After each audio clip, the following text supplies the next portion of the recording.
എല്ലാവർക്കും മറ്റൊരു എപ്പിസോഡിലേക്ക് സ്വാഗതം.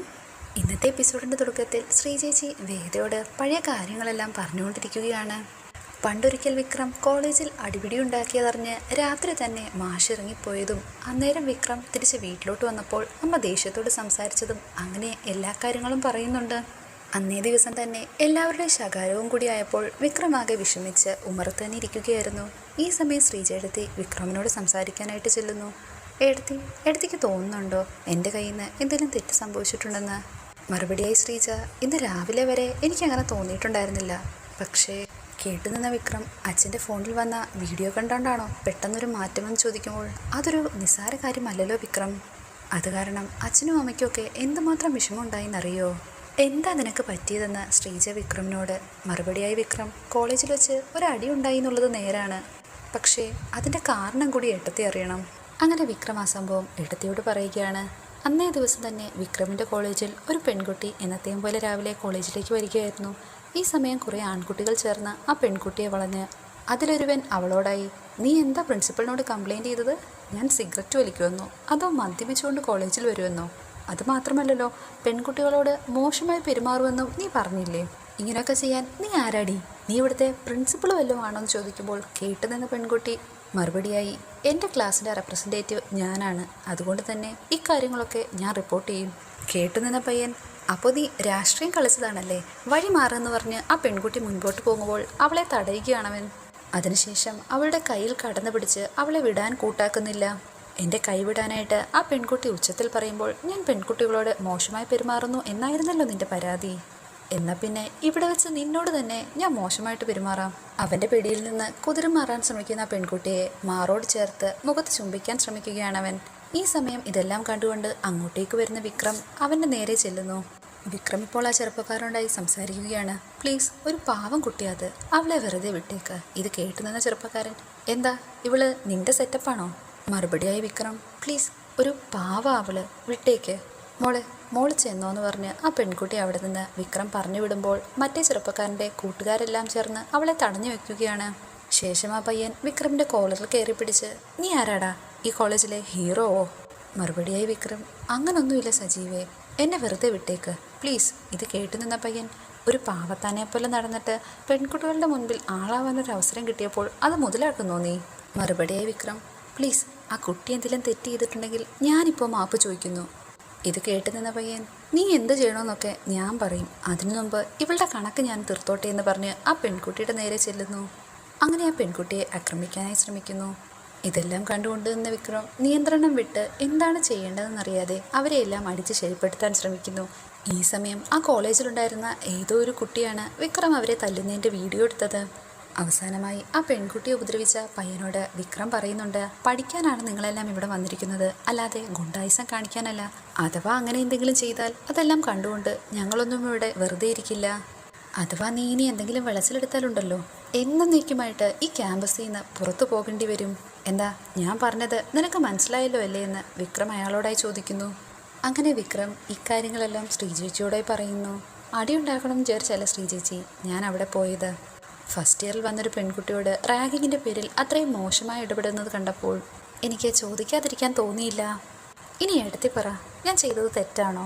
നിൻ്റെ ഭാഗത്തു നിന്ന് നോക്കുമ്പോൾ നീ ചെയ്തത് ശരിയായിരിക്കും, പക്ഷേ നിനക്ക് വേറെ ഓപ്ഷൻസ് ഉണ്ടായിരുന്നില്ലേ വിക്രമെന്ന് ശ്രീചേടത്തി ചോദിക്കുന്നു. എനിക്ക് ഏട്ടത്തി പറ, ഞാൻ എന്തായിരുന്നു ചെയ്യേണ്ടിയിരുന്നത്? നിനക്ക് പ്രിൻസിപ്പലിനെ അറിയിക്കായിരുന്നില്ലേ എന്ന് ഏടത്തി ചോദിക്കുന്നു.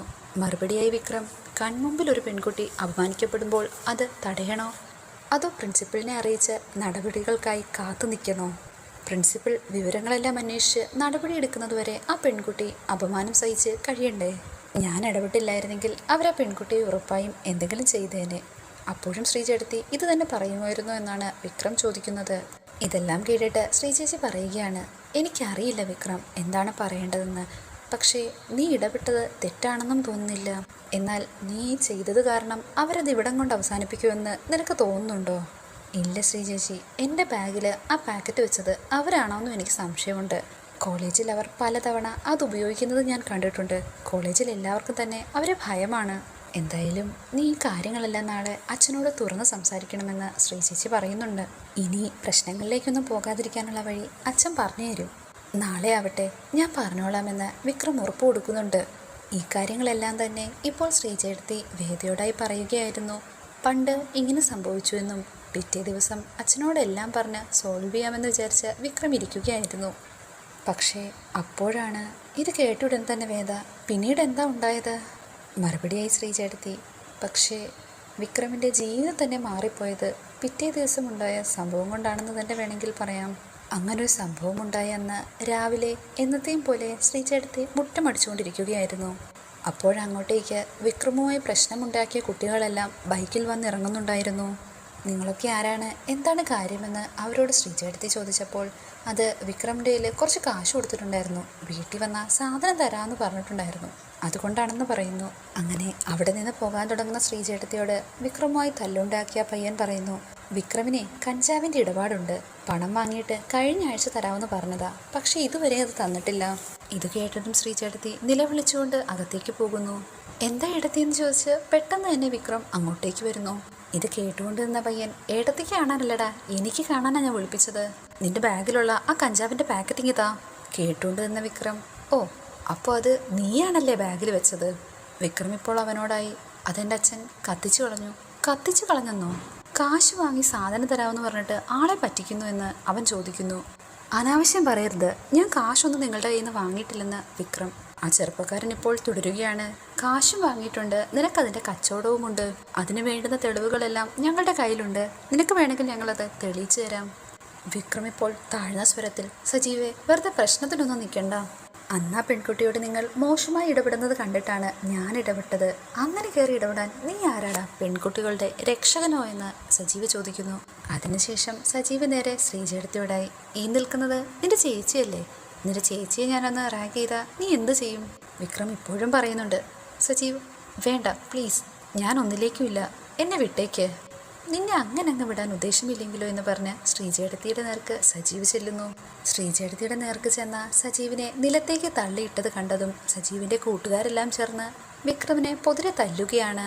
ഇതെല്ലാം കണ്ടുകൊണ്ട് ശ്രീജേടത്തി നിലവിളിച്ചുകൊണ്ട് അമ്മയെയും അച്ഛനെയും അന്നേരം വിളിക്കുന്നു. ഈ സമയം സുധാകരൻ മാഷിനെ അതിലൊരുവൻ തലയ്ക്ക് പിന്നിൽ നിന്ന് അടിക്കുന്നു. അച്ഛൻ അടികൊണ്ടത് കണ്ടതും വിക്രം അച്ഛനെ അടിച്ചവൻ്റെ കയ്യിൽ നിന്ന് ആ ഉരുളും കമ്പും മേടിച്ച് തിരിച്ച് എല്ലാവരെയും തല്ലുന്നു. അങ്ങനെ വിക്രമിൻ്റെ അടി കൊണ്ട ശേഷം അവരെല്ലാവരും തന്നെ അവിടെ നിന്ന് രക്ഷപ്പെടുന്നു. എല്ലാവരും അവിടെ നിന്ന് പോയതിനു ശേഷം ഈ സമയം സുധാകരൻ മാഷ് വിക്രമിനോടായി, ഫീസ് കൊടുത്ത് കോളേജിൽ പഠിക്കുന്നത് രക്ഷപ്പെടാൻ വേണ്ടിയല്ല, ഗുണ്ടയാവാൻ വേണ്ടിയാണല്ലേ? മറുപടിയായി വിക്രം, അല്ല അതവർ അച്ഛനെ അടിക്കുന്നത് കണ്ടപ്പോൾ അതുകൊണ്ടാണ് ഞാൻ. ഇങ്ങനെ പറഞ്ഞു കൊടുക്കുന്ന വിക്രത്തിനോട് നിർത്താനായി സുധാകരൻ മാഷ് ആവശ്യപ്പെടുന്നു. മാത്രമല്ല താൻ ഇന്നേ വരെ കാണാത്തൊരു മകനെയാണ് ഇപ്പോൾ കണ്ടത്. മാഷിപ്പോഴും തുടരുകയാണ്, തല്ല് വാങ്ങിയും കൊടുത്തും ശീലമുള്ളവർക്ക് ഇങ്ങനെയൊക്കെ കഴിയൂ, മതി, ഇനി എന്തായാലും നീ എന്നോട് സംസാരിക്കാൻ വരണ്ട എന്ന് മാഷ് പറയുന്നു. പിന്നീട് എന്താണ് സംഭവിച്ചതെന്ന് വേദ ശ്രീജേടത്തിയോട് ചോദിക്കുമ്പോൾ അന്ന് വിക്രം വീട്ടിൽ നിന്ന് ഇറങ്ങിപ്പോയതാണ്, പിന്നീട് രാത്രിയായിട്ട് തിരിച്ചു വന്നിട്ടില്ല. എവിടേക്കാണ് പോയതെന്ന് വേദ വീണ്ടും ചോദിക്കുമ്പോൾ അതൊന്നും അറിയില്ല, രാത്രിയായിട്ടും പിന്നീട് വന്നില്ല. രാത്രി ഏറെയായിട്ടും കാണാതായപ്പോൾ അമ്മയാകെ കരച്ചിലും ബഹളവുമായി. അച്ഛൻ അന്വേഷിച്ചില്ലേ എന്ന് വേദ ചോദിക്കുന്നുണ്ട്. ഇല്ല, ആരും തന്നെ അന്വേഷിച്ചു പോവരുതെന്നായിരുന്നു അച്ഛൻ്റെ ഉത്തരവ്. പക്ഷേ ഞാൻ വിശ്വേട്ടനെ കൊണ്ട് അന്വേഷിപ്പിച്ചിരുന്നു. വിക്രം ഒരു കൂട്ടുകാരൻ്റെ കൂടെ ഹോസ്റ്റലിലുണ്ടെന്നറിഞ്ഞപ്പോഴാണ് അമ്മയ്ക്ക് സമാധാനമായത്. 2 ദിവസം കഴിഞ്ഞപ്പോൾ വിശ്വേട്ടനെ വിട്ട് അവനെ ഹോസ്റ്റലിൽ നിന്ന് വിളിച്ചുകൊണ്ട് വന്നു. അതിനുശേഷം വിക്രം കോളേജിൽ പോയില്ലേന്ന് വേദ തിരക്കുന്നുണ്ട്. അതിനുശേഷം വിക്രം പോയിട്ടുണ്ട്. പക്ഷേ വീണ്ടും ആ ഗ്യാങ്ങുമായിട്ട് വിക്രം അടിപിടി ഉണ്ടാക്കി. അവരവനെ വെറുതെ വിടാനും ഉദ്ദേശിച്ചിട്ടുണ്ടായിരുന്നില്ല. അങ്ങോട്ട് ചെന്ന് കയറി വിക്രമുമായി എന്തെങ്കിലും അടിപിടി ഉണ്ടാക്കുമായിരുന്നു അവർ. പക്ഷേ കുറ്റം എപ്പോഴും വിക്രമിൻ്റെ തലയിലായിരിക്കും. 1-2 തവണ പോലീസ് സ്റ്റേഷനിൽ പോയി അവന് ജാമ്യം എടുക്കേണ്ടതും വന്നിട്ടുണ്ട്. പക്ഷേ ഇതൊന്നും അവൻ്റെ തെറ്റുകൊണ്ടല്ലെന്ന് അച്ഛൻ വിശ്വസിച്ചില്ല. അങ്ങനെ ഇരിക്കെ ആരും എന്തോ ഇൻഫർമേഷൻ കൊടുത്തിട്ട് പോലീസ് കോളേജിലെത്തി കുട്ടികളെയൊക്കെ പരിശോധിച്ചു. അവരങ്ങനെ വിക്രമിൻ്റെ ബാഗിൽ നിന്ന് മയക്കുമരുന്ന് കണ്ടെത്തി. വിക്രമിൻ്റെ ബാഗിൽ നിന്നോ എന്ന് വേദ എടുത്ത് ചോദിക്കുമ്പോൾ അതെ, വിക്രമിനെ ആരോ ചതിച്ചതാണ്, അവനല്ല അതിൻ്റെ പിന്നിലെന്ന് അവൻ ആണയിട്ട് പറഞ്ഞിട്ടും അച്ഛൻ പക്ഷേ വിശ്വസിച്ചില്ല. അമ്മയുടെ നിർബന്ധം സഹിക്കാൻ വയ്യാതെയാണ് അച്ഛൻ ജാമ്യം എടുക്കാൻ പോയത്. പക്ഷേ പോലീസ് സ്റ്റേഷനിൽ നിന്ന് മടങ്ങി വന്ന മാഷിനോടായി, കമല അവൻ എന്തിയേ മാഷേ, അവൻ നിങ്ങളുടെ കൂടെ വന്നില്ലേ? ഇല്ലെന്ന് മാഷ് പറയുന്നു. അവനെ ആ സ്റ്റേഷനിൽ നിന്ന് വിട്ടില്ല. മാഷിനെ അറിയാവുന്ന ആളല്ലേ അവിടെ ഉള്ളതെന്ന് കമല ചോദിക്കുമ്പോൾ അതുകൊണ്ടൊന്നും കാര്യമില്ല, കഞ്ചാവ് കയ്യിൽ വെച്ച കേസല്ലേ, സ്റ്റേഷൻ ജാമ്യം ഒന്നും അനുവദിക്കില്ല, നാളെ കോടതി വന്ന് ജാമ്യം എടുക്കാനായിട്ടാണ് പറഞ്ഞത്. ഇത് കേൾക്കുന്ന കമല, അയ്യോ, അപ്പോൾ ഇന്നവൻ സ്റ്റേഷനിൽ കഴിയണോ മാഷേ? എന്നാലും മാഷിന് അവനെ ചതിച്ചു തരുന്ന അയാളോട് പറയായിരുന്നില്ലേ? പക്ഷേ മാഷിൻ്റെ മറുപടി മറ്റൊന്നായിരുന്നു. മക്കൾ തെറ്റുകാരാണെന്ന് സമ്മതിക്കാൻ പലപ്പോഴും അമ്മമാർക്ക് പറ്റില്ല.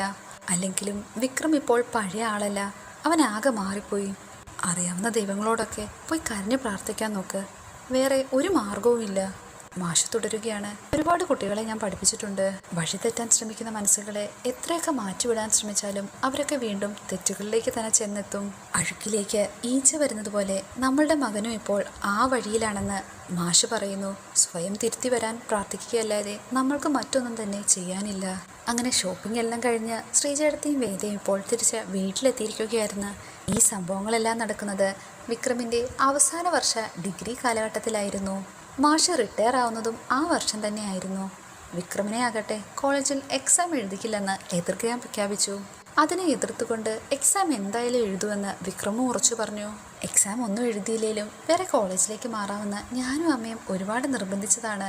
പക്ഷേ അവിടെ പഠിക്കുന്ന മറ്റു കുട്ടികളോട് തന്നെ പരീക്ഷ എഴുതുമെന്ന് വിക്രമിന് വാശിയായിരുന്നു. അവസാനം അമ്മയുടെയും ഞങ്ങളുടെയും നിർബന്ധം കാരണം അച്ഛൻ കോളേജിൽ ചെന്ന് പ്രിൻസിപ്പളിനെ കണ്ടു. അങ്ങനെ അന്ന് പോലീസ് ജീപ്പിലായിരുന്നു മാഷ് ആ കോളേജിലേക്ക് ചെന്നത്. ഇപ്പോൾ പോലീസുകാരിൽ ഒരാൾ മാഷ് ധൈര്യം ചെല്ലൂ, പ്രിൻസിപ്പൽ ആവശ്യപ്പെട്ടാൽ മാത്രമേ ഞങ്ങൾക്ക് ക്യാമ്പസിനുള്ളിൽ പ്രവേശിക്കാൻ പറ്റൂ. അങ്ങനെ മാഷ് പ്രിൻസിപ്പലിനോടായി സംസാരിക്കുന്നു. എന്താണ് വിക്രമിന് പറ്റിയതെന്ന് പ്രിൻസിപ്പൽ ചോദിക്കുന്നു. പ്രിൻസിപ്പൽ മാഷിനോടായി പറയുന്നുണ്ട്, ഈ കോളേജിലെ ഏറ്റവും മികച്ച വിദ്യാർത്ഥിയാണ് വിക്രം. കഴിഞ്ഞ വർഷത്തെ പരീക്ഷയുടെ മാർക്ക് വെച്ച് നോക്കുമ്പോൾ ഈ വർഷം യൂണിവേഴ്സിറ്റി തലത്തിൽ 1ാം റാങ്കിന് അർഹനാണ് വിക്രം. ഞങ്ങളുടെയും പ്രതീക്ഷ വിക്രമിലാണെന്നാണ് മാഷ് പറയുന്നത്. പക്ഷേ അവനെ അതിന് അനുവദിക്കില്ലെന്നാണ് പറയുന്നത്. ആരാണ് പറയുന്നതെന്ന് ചോദിക്കുമ്പോൾ സാറിന് അറിയാമല്ലോ, ക്യാമ്പസിലൊരു നൊട്ടോറിയസ് ഗ്രൂപ്പുണ്ട്. അവരുമായിട്ടാണ് വിക്രം പ്രശ്നമുണ്ടാക്കിയത്. അത് അവന് വേണ്ടി ആയിരുന്നില്ല താനും. കൺമുൻപിൽ വെച്ച് ഒരു പെൺകുട്ടി അപമാനിക്കപ്പെട്ടപ്പോൾ അവൻ ഇടപെട്ടു. അതിൻ്റെ പുറകെയാണ് പ്രശ്നങ്ങളെല്ലാം തന്നെ തുടങ്ങിയത്. സ്വന്തം കാര്യം മാത്രം നോക്കി ഒന്നിലും ഇടപെടാതെ നടത്തിരുന്നെങ്കിൽ അവനിങ്ങനൊന്നും സംഭവിക്കില്ലായിരുന്നു സാർ. പക്ഷേ ഇച്ചിരി മനുഷ്യത്വവും സഹജീവി സ്നേഹവുമുള്ള ആരായാലും തന്നെ പ്രതികരിച്ചു പോകില്ലേ സാർ?